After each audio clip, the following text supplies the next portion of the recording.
Hi, I'm Malcolm Kenyon, and I'm going to read my poem, The Goat Island Battery. Monuments to change perceptions.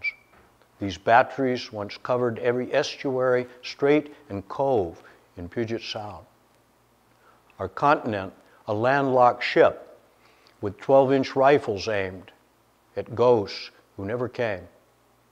Each rock and headland honeycombed with concrete revetments and magazines, once filled with real live men who scanned the night for threats which lay beyond the range of guns. The world stayed out of reach, and war evolved in Asia.